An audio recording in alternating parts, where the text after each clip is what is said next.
nuk mund të heqim një paralele mes Hungarisë dhe Shqipërisë, sepse në radhë të parë zgjedhjet e fundit në Hungari provuan sërish që Hungaria është larg të qenit kjo autokracia që gjeni më rëndom në përshkrimet e mediave kryesisht të majtës radikale apo të këtij establishmentit liberal apo të burokratëve të pasgjedhur. Sepse një autokraci nuk largohet në këtë mënyrë. Ishin zgjedhje konkurruese me një polarizim shumë të madh, ku nga ajo që kam kuptuar unë edhe nga sesionet e briefingut që bënim me grupime të ndryshme në Budapest javën e kaluar, ka një pluralitet në media, për shembull. Nëse do lexosh mediat ndërkombëtare, thonë që në Hungari kontrollon të gjithë mediat Viktor Orban. Ndërkohë RTL Klub, që është media kryesore në Hungari, është me opozitën. Ka që nga 2010-a që erdhi Orban në pushtet që e lufton. Imagjinoni median më të madhe në Shqipëri, po përmend emra, që të jetë me opozitën sot dhe të sulmoj pra për 6 vite ka rezistuar. Po, ka rezistuar. Media më e madhe në YouTube me 680.000 abonent, subscribera. Është me opozitën, Partizan, edhe nga vetë emri, është një media online e majt që ndiqet shumë edhe nga njerëz pro qeverisë ose pro Fidesit, po themi. Ndërkohë, media online, media në YouTube më e madhe që ishte pro qeverisë, kishte diku në mos gaboj 160.000 me që na thanë abonent. Imagjinoni shikueshmëria e Partizan dhe impakti që ka shumë i madh. Kishte një dominim shumë të madh gati absolut në rrjetet sociale të opozitës, të Peter Magyar apo të elementeve kundër kryeministrit Orban. Kjo për sa i përket pluralizmit në ekosistemin e medias. Është ekosistemi i shoqërisë civile, miliona e miliona euro që shkojnë nga Brukseli, nga USAID deri para një viti e gjysmë derisa u mbyll, nga NED, nga Fondacioni Shoqëri e Hapur, të cilat shkojnë drejt OJF-ve që ishin të zëshme kundër Viktor Orbanit, të cilat mbështesnin Peter Magyar dhe partinë e vet dhe koalicionin që e kishte krijuar. Pra dhe ekosistemi i shoqërisë civile ishte lulëzonte. Krahasojini mediat dhe shoqëritë civile në Hungari me këtë përshkrim që unë ju bëra, që është një përshkrim që është një përmbledhje e atyre që unë kam parë dhe informacioneve që kam marrë nga ata që na informonin. Po këto janë të verifikueshme fare lehtë sepse i kam verifikuar vetë më pas online nga kushdo që na ndjek. Krahasojini këto me sistemin në Shqipëri, ku mediat dominohen nga kryeministri. Departamenti i Shtetit thotë që gazetarët vetë censurohen, shoqëria civile është inekzistente këtu, dhe krahasojeni po të doni dhe me qeverisjen e Partisë Demokratike. Unë e them shpesh duhet qeverisja e djathta në Shqipëri që të zgjohet shoqëria civile, që të zgjohen mediat, që të bëjnë rolin e tyre, jo të bëjnë ndonjë gjë më shumë. Po ndoshta që atje e majta vetëm 5% në mos gaboj doli, diku rreth 5%. E majta nuk është fare në parlament, po para se të vete këtu, doja t'i përmendja të gjithë këto elementët për të shbërë dhe këtë mitin e këtij gogolit që është ngritur sikur kryeministri Orban është ky diktator i madh. Sepse ka një inflacion shumë të madh të fjalës autokrat dhe mua më vjen keq sepse sa më shumë inflacion të ketë një fjalë, aq më shumë e humbet kuptimin dhe po ndoshta nuk ja vlen ta përdorësh më. Për shkak të kundërshtive që ai kishte për shumë çështje. Po kundërshtit i kishte sepse shërbente si një kundërbalancë me burokratët e pasgjedhur të Brukselit, përfshi krye burokraten Ursula von der Leyen. Por Donald Trump ka dje më i lumtur jam unë se sa Peteri. Kjo i përmbledh, okay. Çfarë ti thua kryeministrit Tusk që ju desh të merrte gjente mbështetje nga e majta ekstreme radikale nga trashëgimtarët e komunistëve që të vinte në pushtet dhe të ngelej peng për të bërë sërish kryeministër peng i levicës i të majtës ekstreme atje apo grupeve tjera progresiste. Ndërkohë mos t'i futemi dhe probleme me Polonin që Tusk, ky liberali i madh, filloi një kundërsulm ndaj gjyqësorit, ndaj politikanëve konservator atje, duke arrestuar pa pas një akuzë deputet të opozitës konservatore atje, është histori më vete Polonia, mund t'i fudemi po të doni. Por mund ta perceptojmë si fitore të Bashkimit Evropian dhe të Sorosit këtë atëherë? Jo, nuk mendoj. Kështu po doja ti përveç mediave shoqërisë civile për paralelet me Shqipërinë. Krimi organizuar. Kryeministri Orban askush nuk e ka akuzuar dhe kur i pyesja unë grupime të ndryshme për të kuptuar, habiteshin nga kjo pyetje sepse u duke një gjë e çuditshme, nuk përdor as krimin e organizuar, as mbushkutit, as kartelet e drogës, as nuk fali 2 miliardë euro gjoba, as nuk dha licenca për 29.000 hektar kanabis. Atje pra paralelet me Shqipërinë, ku këto janë shqetësime në Shqipëri të shprehura dhe në raportin OSBE Odirit të Zeza mbi të bardhë, në Hungari nuk ekzistoi. A ishte Hungaria një vend ku dominonte një parti? Pa diskutim, dominonte partia Fides e kryeministrit Orban prej 16 vitesh. Pse dominonte? Sepse e majta përballë kryeministrit Orban në pjesën më të madhe të këtyre 16 viteve, përveç se e la në 2010 me një krizë ekonomike, me normën e papunësisë 11%, ndërsa kryeministri Orban e zbriti në 3.4% diçka e tillë. Kishte edhe një kapitullim ndaj këtyre agjendave progresiste që nuk ndaheshin nga pjesa më e madhe e popullsisë hungareze. Duhet të kuptojmë që hungarezët janë një popull konservator. E vlerësojnë shumë identitetin e tyre, historinë e tyre, trashëgiminë, traditën, sovranitetin në vendimarrjet e tyre për punët e tyre, të cilat janë në traktatet e Bashkimit Evropian. Është parimi i subsidiaritetit, nuk është se po shpikim ndonjë gjë këtu ose po kërkonin ndonjë gjë hungarezët që nuk është e parashikuar në traktate. Puna është që Brukseli ka shkelur traktatet e Bashkimit Evropian. Dhe kjo gjë nuk pranohej nga popullsia hungareze. Një popull ka një traditë 1000 vjeçare parlamentare.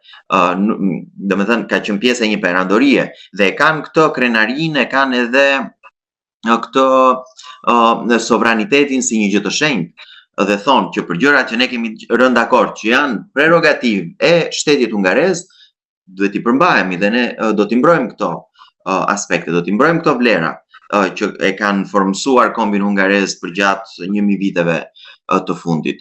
Dhe këtë arogancën që vinte nga Brukseli, nga këta burokratët e pasgjedhur, populli hungarez nuk e toleronte. Dhe kur shikonte që kishte përballë këtë të majtën, që kishte kapitulluar tërësisht ndaj agjendave woke, ndaj gjithë kërkesave të Brukselit e tjerë me radhë, ata preferonin Viktor Orbanin. Tani çfarë ndodhi në 4 vitet e fundit? Ndodhi lufta në Ukrainë, ndodhi tash së fundmi konfliktin, lufta në lindjen e mesme, pati dhe një të paktën me arrita unë të kuptoja, kryeministri Orban pati një betejë në shumë fronte, një luftë në shumë fronte. Zelenski në njërin anë, Ursula në anën tjetër, lindja e mesme që merri ai, lufta ideologjike, e tjerë me radhë, dhe u duk sigur është përqendrua dhe u harua kostoja e jetesës në rritje, u harua ekonomia e tjerë. Më shumë me jashtë se sa brenda. U morë më shumë me jashtë se sa me brenda dhe ekonomia në këto 4 vitet e fundit nuk ka qenë fort e shëndetshme. Të paktën ky ishte perceptimi. Dhe ndërkohë që hungarezët ishin në vështirësi në këto vitet e fundit, shihej se si korrupsioni rritej, sepse ky ishte një problem kryesor dhe një faktor kyç në fushat. Nga ana tjetër, e djatha konservatore atje e Orbanit kishte një problem edhe me grupmoshat e reja. Të rinjt votuan masivisht opozitën, Peter Magyarin. Qendrat urbane votuan masivisht opozitën. Dhe kjo edhe nga shumë komentator, analistë ose figura politike, dhe që kam takuar këtë ditë, po dhe që kam lexuar në rrjetet sociale, vjej theksi këtu që do duhej bërë më shumë me këto grupmosha. Nuk duhej çuar fokusi tek rrethet, zonat rurale etj që janë bastione të Fidesit dhe që votojnë për ata. Kështu që janë gjithë këto faktorë, një lodhje e madhe patjetër se 16 vite janë shumë me një figurë dhe u bën të gjithë këto elemente.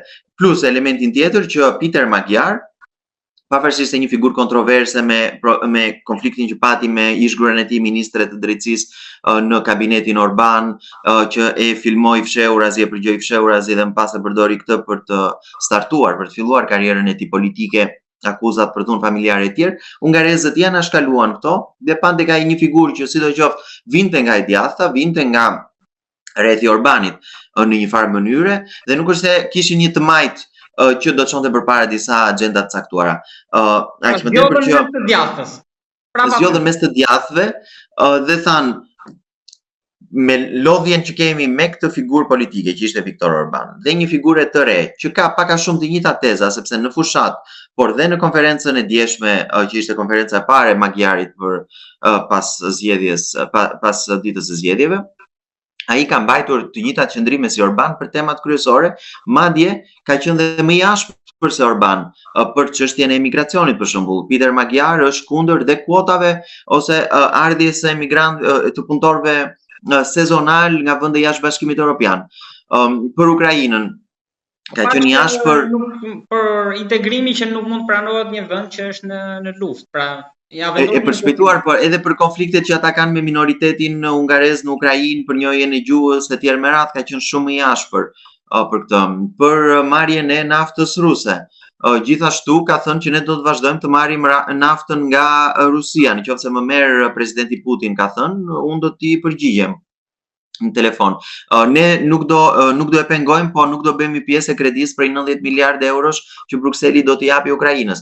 Pra, është të paktën në retorik, sepse ne nuk e dim si ai do qeverisi, po në fushat dhe ditën e dieshme pas fitores, ai ka qenë ose sa ai që i ashpër ose në të njëjtat linja si kryeministri Orban, ose dhe më i ashpër se sa ai. Dhe sot kemi një fenomen të tillë, unë e kam thënë këto 2 ditë, nuk e kuptoj për çfarë është gëzuar e majta europiane ose edhe në Shqipëri, sepse parlamenti hungarez përbëhet nga 3 forca politike sot pas zgjedhjeve. Është partia TISA e qendrës së djathtë, pjesa e Partive Popullore Europiane e kryeministrit të sapo zgjedhur Magyar, është partia Fidesz, një parti e djathtë konservatore, dhe është partia e tretë, një parti e vogël që është ADU-n, e cila është e djathta radikale atje.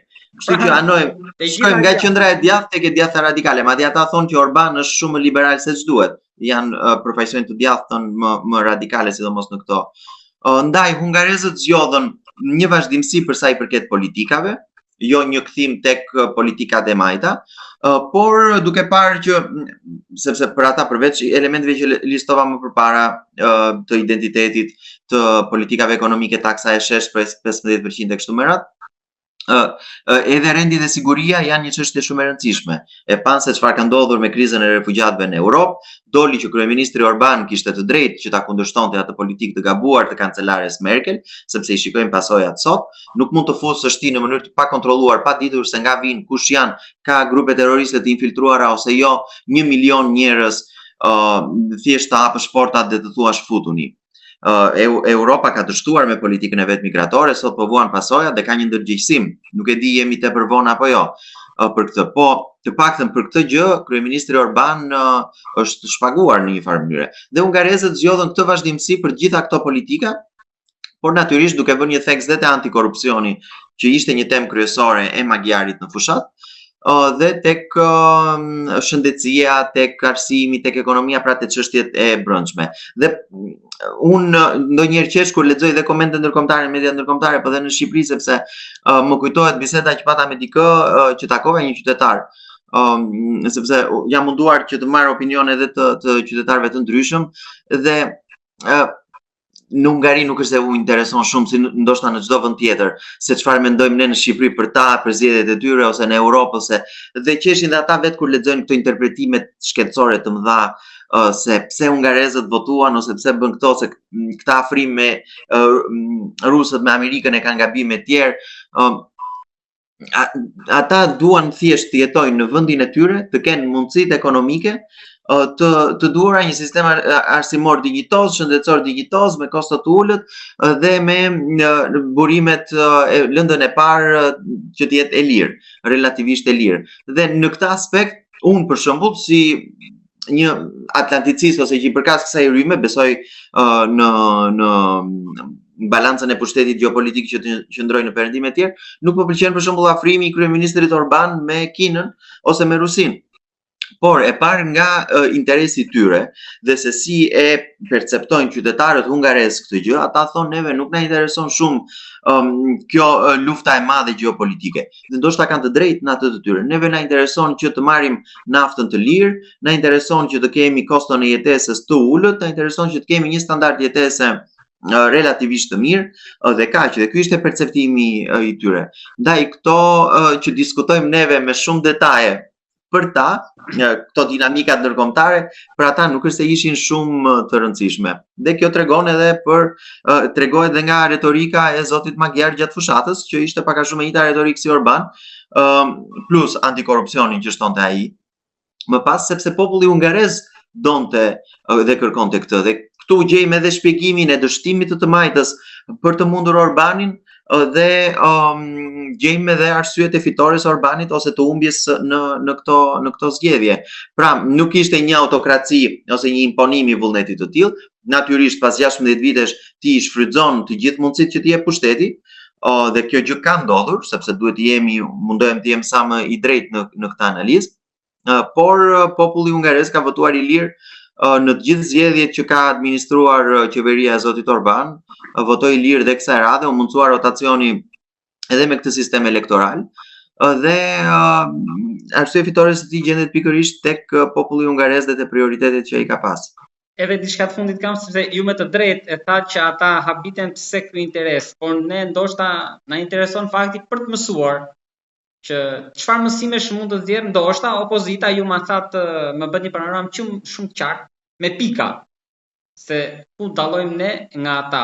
Po mund ma bëni të njëjtën gjë edhe çfarë duhet ose mund të marrim ne deri diku nga ata, a kam fjalën për opozitën në këtë rast. Pra mund të kemi një shembull copy paste që dikush nga brenda, nga një skizëm, nga një çarje të vinë në pushtet, qoftë e majta apo e djatha. Një shembull mund ta marrim, po mund ta marrim partitë e vogla në Shqipëri për shembull, të cilat janë të vogla dhe vën kushte gjigande, që nuk e duam këtë, nuk e duam atë, të largohet ky, të largohet ai. Partitë ekzistente të establishmentit, edhe ato të majtat, që donin të mundnin zotin Orban, nuk vun kushte. Asnjëra prej tyre nuk vuri kushte. Përkundrazi, hoqën dorë nga gara, nga pjesëmarrja në zgjedhje, nuk garuan në asnjë distrikt, as në mazhoritar, as në proporcional, i lanë fushën zotit Magyar dhe i thanë për ne, sipas këndvështrimit të tyre, Hungaria ishte në një pikë kritike. Mendojmë se është më parësore të largohet zoti Orban sipas tyre dhe bën këtë gjë. Këtu nuk po kërkon njeri partive të vogla që të shkojnë në këtë pikë, por ne edhe si Parti Demokratike e kemi bërë ftesën shumë herë që të bashkëpunojmë, të paktën të ulemi në një tryezë pa kushte, sepse si mund të mendosh që Shqipëria është në një pikë tërësisht kritike për ekzistencën e vet, bëhet fjalë për ekzistencën e Shqipërisë, dhe të vësh kushte, sikur ti jesh në Danimark që ne futemi, negociojmë, po jo duam këtë ministri, jo duam t'i kjo figurë, jo nuk na pëlqen ky, jo nuk flasim me ato. Është nonsens, dhe mua personalisht, ju a them shumë sinqerisht, më duket një mungesë e theksuar e stofit politik që duhet të kenë politikanët ose ata që synojnë të jenë drejtues të popullit të vet. Dhe ne nevojmë shumë në Shqipëri nga kjo gjë. Nga mungesa e këtij stofit politik dhe e të menduarit në mënyrë kombëtare patriotike.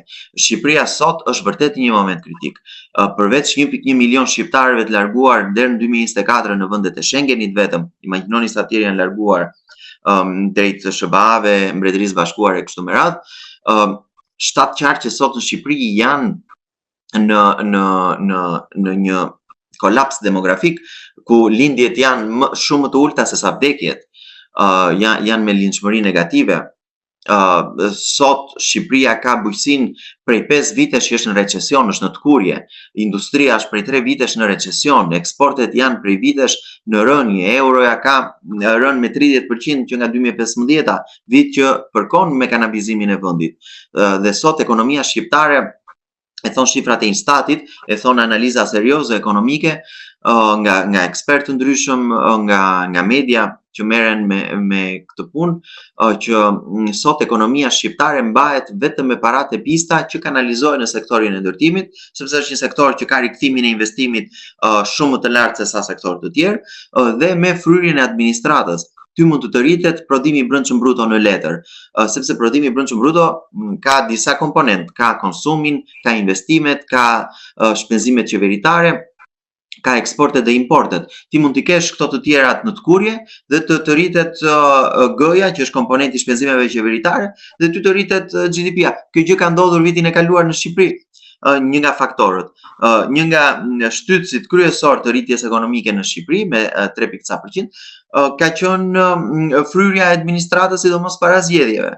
Kanë qenë këto tenderat që jepen për punë publike, për rrugë e kështu me radhë, por që përfundojnë në xhepat e qeveritarëve, sepse ne shikojmë rrugët se si janë në kolaps. Ndërkohë konsumi i qytetarëve të kuret, sepse çmimet rriten, ndërkohë Shqipëria nuk prodhon asgjë dhe 20% e shqiptarëve sot janë në varfëri ekstreme. 41% e shqiptarëve, sipas Eurostatit, ndërkohë 20% që janë në varfëri ekstreme, thot Banka Botërore, po 41% sipas Eurostatit janë në kushtet e përjashtimit social, që do të thotë qytetarët shqiptar përballojnë vetëm gjërat më bazike, jo gjëra luksi, jo udhëtime, jo pushime e tjerë, po ushqimet më bazike. Në këtë pikë kemi arrit. Një anketim thoshte 55% e shqiptarëve nuk mbyllin dot muajin. Pra, Shqipëria është në një kolaps demografik, ekonomik, social, kulturor, po të doni, dhe me lirit individuale gjithmonë e më të kurura, e gjithmonë e më në tërheqje. Kështu që paralelet me Hungarinë, ndaj thashun që nuk qëndron, sepse këtu situata është shumë herë më e rëndë se sa në Hungari, dhe nevojitet që partitë politike të ngrihen në nivelin që kërkojnë qytetarët shqiptarë dhe që kërkojnë sfidat që kemi neve sot, përpara se të jetë tepër vonë dhe Shqipëria të ngelet siç thon Kombet e Bashkuara në një raport deri në 2050 me 500.000 banor. Ndaj ky do ishte mësimi kryesor, që në qoftë se Partia Demokratike i ka 530.000 vota, ato që janë lejuar të numërohen, se unë mendoj që ka shumë më shumë, po në kushtet e një farse zgjedhore kemi parë që demokratët kanë qëndruar, kanë rezistuar dhe i kanë rezistuar dhe presioneve të ndryshme. Partia Demokratike është duke bërë betejën e vet, madje bën shumë më shumë dhe po e mbyll me këtë se u zgjata, po Partia Demokratike bën shpeshherë rolin jo vetëm të një partie politike që e bën me alternativën e vet, po bën rolin e sindikatave, bën rolin e mediave, të prokurorisë, të mediave investigative, e kështu me radhë. E kemi parë që është e vetmja që nxjerr njerëzit në protestë, sepse njerëzit i besojnë aq njerëz sa dalin, po dalin shumë më shumë se ç'nxjerrin forcat e tjera politike ose të shoqërisë civile në ato segmente që kanë ngelur ende të ishujt të vogël, që kanë ngelur ende të lirë. Atëherë hajde ta ndihmojmë, hajde t'i ndihmojmë këta demokratët pa vënë kushte. Ashtu siç e thash, në kushte shumë më të mira ndodhin në Hungari me opozitën, ku ata shkuan edhe më në ekstrem akoma sepse o qëndor, po këtu në të paktën të kemi minimumin e një bashkëpunimi për të mirën e Shqipërisë.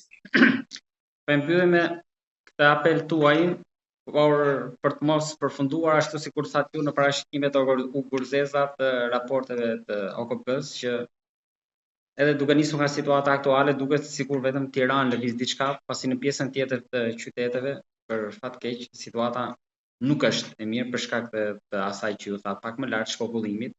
Unë të falenderoj shumë, Nikola, për pasyurin që ju sollët nga atje, krahasimin që bë, por edhe për ambasadorin e ri që pritet vinë këtu. Të falenderoj. Faleminderit ju, është gjithmonë kënaqësi.